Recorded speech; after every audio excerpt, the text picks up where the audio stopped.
پھر رمضان کی ہر رات میں اللہ تعالیٰ جہنم سے جہنمیوں کو بری کرتے ہیں۔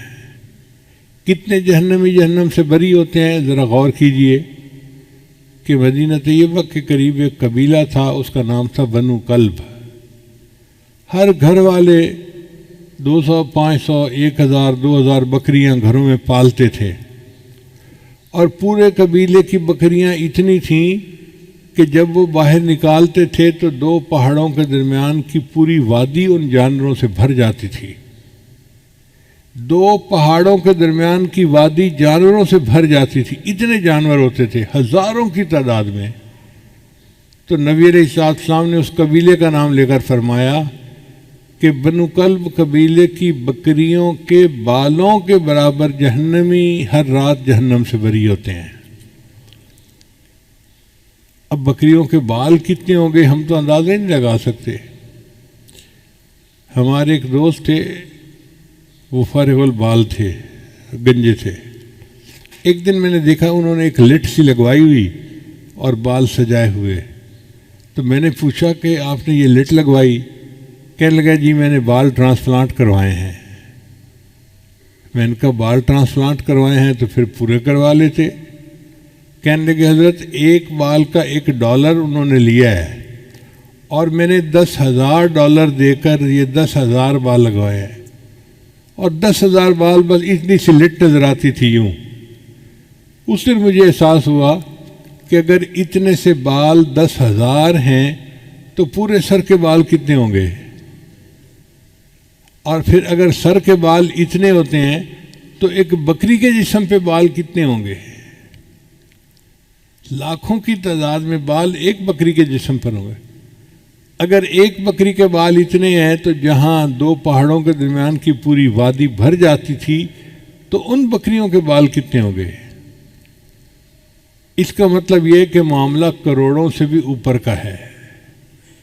اتنے جہنمی ہر رات جہنم سے بری کیے جاتے ہیں۔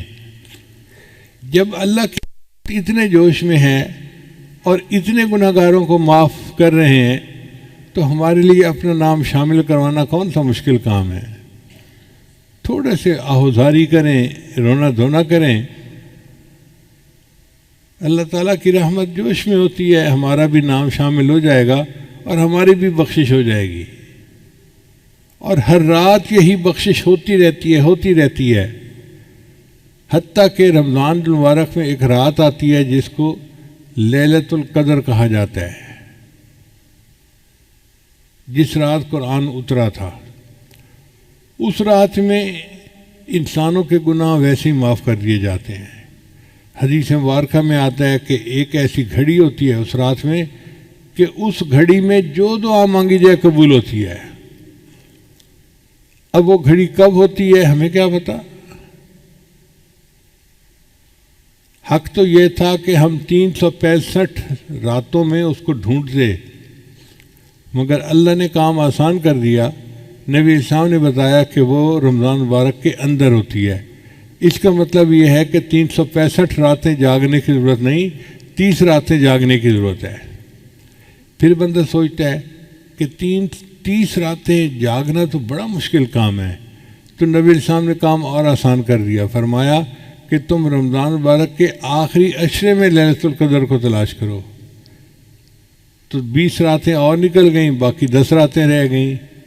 پھر بندہ سوچتا ہے جی کہ 10 راتیں جاگنا بھی بڑا مشکل کام ہے، تو نبی اسلام نے کام کو اور آسان کر دیا، فرمایا آخری عشرے کی جو طاق راتیں ہیں ان میں اسے ڈھونڈو۔ 21 23 25 27 29 5 راتیں بنتی ہیں۔ یوں سمجھیں کہ 365 میں سے 5 راتیں ہیں جن میں ہمیں لیلۃ القدر تلاش کرنی پڑے گی۔ اب بندہ سوچتا ہے جی کہ رات کو تو ہم تلاش کریں لیکن پوری رات جاگنا تو بڑا مشکل ہے، ہم تو کمزور لوگ ہیں، نہیں جاگ سکتے۔ اللہ تعالیٰ نے کام کو اور آسان کر دیا۔ اللہ نے یہ تو نہیں بتلایا کہ وہ رات کی برکتیں شروع کب ہوتی ہیں، مغرب کے وقت شروع ہوتی ہیں، عشاء کے وقت، آدھی رات کے وقت، کتنے بجے۔ ایک بات بتا دی، فرمایا کہ وہ رات کو جب بھی خاص برکتیں نازل ہوتی ہیں تنزل الملائکۃ والروح فیہا بإذن ربہم من کل امر سلام سلام ہی حتی مطلع الفجر. یہ برکتیں مطلع فجر تک رہتی ہیں، یعنی جب روزے کا وقت ختم ہوتا ہے نا اس وقت تک رہتی ہیں. اس کا مطلب یہ ہوا کہ لیلۃ القدر کی برکتیں رات کے جس وقت میں بھی شروع ہوں، جب وہ شروع ہوں گی تو پھر روزہ کا وقت شروع ہونے کا جو ہے نا سحری کا وقت وہاں تک رہیں گی. اس کا آسان طریقہ یہ ہے کہ ہم سحری کو 1 گھنٹہ پہلے کر لیں وقت ختم ہونے سے پہلے، اور آدھا گھنٹہ جو ہے آخر کا بچا لیں. اس آدھے گھنٹے میں 2 رکعت 4 رکعت نفل پڑھ لیا کریں اور 10-15 منٹ بیٹھ کے دعا کر لیا کریں. جب بھی لیلۃ القدر ہوئی تو وہ وقت لیلۃ القدر میں ضرور آئے گا اور ہمیں لیلۃ القدر پانے کا اجر مل جائے گا. اور اس رات کی عبادت 1000 مہینوں کی عبادت سے بہتر ہے. 1000 مہینے تقریباً 83 سال بنتے ہیں اور 80 سال سے کم تو عمر ہوتی ہے. اس کا مطلب یہ کہ ایک رات اگر مل گئی تو پوری زندگی کے گناہ معاف ہو جائیں گے. اللہ نے کام کو کتنا آسان کر دیا. تھوڑی سی ہمت کرنے کی بات ہے. اللہ تعالیٰ کی رحمت بہانے ڈھونڈتی ہے مغفرت کے. پھر ایسا بھی ہوتا ہے کہ ایک بندہ پورا مہینہ غفلت میں رہا، اس نے نہیں خیال کیا، تو انسان کی فطرت ہے جب آخری دن آتا ہے نا تو اس کو احساس ہوتا ہے یار رمضان نکل گیا ہاتھ سے. پھر الوداع یا سحوری الوداع پڑھنا شروع کر دیتے ہیں. تو حدیث مبارکہ میں آتا ہے کہ پہلی رمضان سے لے کر 29 رمضان تک جتنے مجرم جہنم سے بری کیے گئے تھے ان سب کا ٹوٹل آخری رات میں اتنے اور بری کر دیے جاتے ہیں. یعنی اگر 1 ارب ہر رات میں بری ہوئے تھے تو 29 ارب تو رمضان میں بری ہو گئے، اور آخری رات میں 29 ارب اور بھی ان کی بخشش کر دی جاتی ہے. اب جب اللہ کی رحمت کا معاملہ ایسا ہے تو پھر ہمارے لیے بخشش کو پانا کون سا مشکل کام ہے. ایک بندے نے رمضان کی قدر نہیں کی، عید کا چاند نظر آ گیا تو اللہ نے ابھی بھی اپنی رحمت جو لیلت جو ہوتی ہے نا عید کی رات، اس کا نام ہوتا ہے لیلت الجائزہ. اس رات میں جنت کو خوشبوؤں کی دھنی دی جاتی ہے، صاف کیا جاتا ہے. تو جنتی حوریں پوچھتی ہیں فرشتوں سے کہ جنت کی صفائیاں ہو رہی ہیں، آخر وجہ کیا ہے؟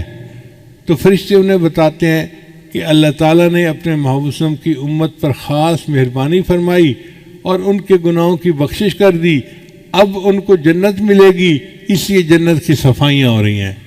تو حوریں جنت کے جنتیوں کا انتظار کرتی ہیں. اس رات میں اگر کوئی بندہ عید کی رات میں عبادت کر لے تو اس کے بھی گناہ معاف ہو جاتے ہیں. پھر اس سے آگے سنیے کہ حدیث مبارکہ میں آتا ہے کہ جب عید کا وقت ہوتا ہے تو ہم نے دیکھا ہے کہ عید کی نماز پڑھنے تو ہم جیسے غافل بھی چلے جاتے ہیں. جو جمعہ نہیں پڑھتے نا عید وہ بھی پڑھ لیتے ہیں چونکہ فنکشن ہوتا ہے نا.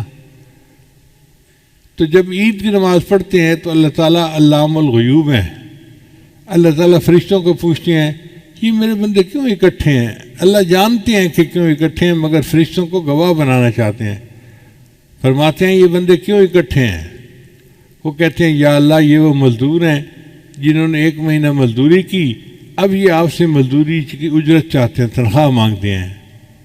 اللہ ان فرشتوں کو گواہ بنا کر کہتے ہیں کہ فرشتوں گواہ رہنا عبادی و امائی، میرے بندوں میری بندیوں، تم نے روزے رکھے، تم نے تراویح پڑھی، تم نے رمضان شریف اس طرح سے گزارا، میں نے اس کے بدلے تمہارے تمام گناہوں کو معاف کر دیا. قوموا مغفور لکم، کھڑے ہو جاؤ بخشاؤ، میں نے تمہارے سب گناہوں کو نیکیوں میں تبدیل فرما دیا.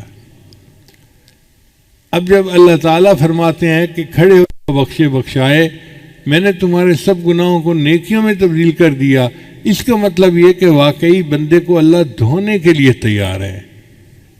تو یہ رمضان کا مہینہ شہر الغفران ہے. ہم بھی نیت کریں کہ ہم نے اپنے آپ کو دھلوانا ہے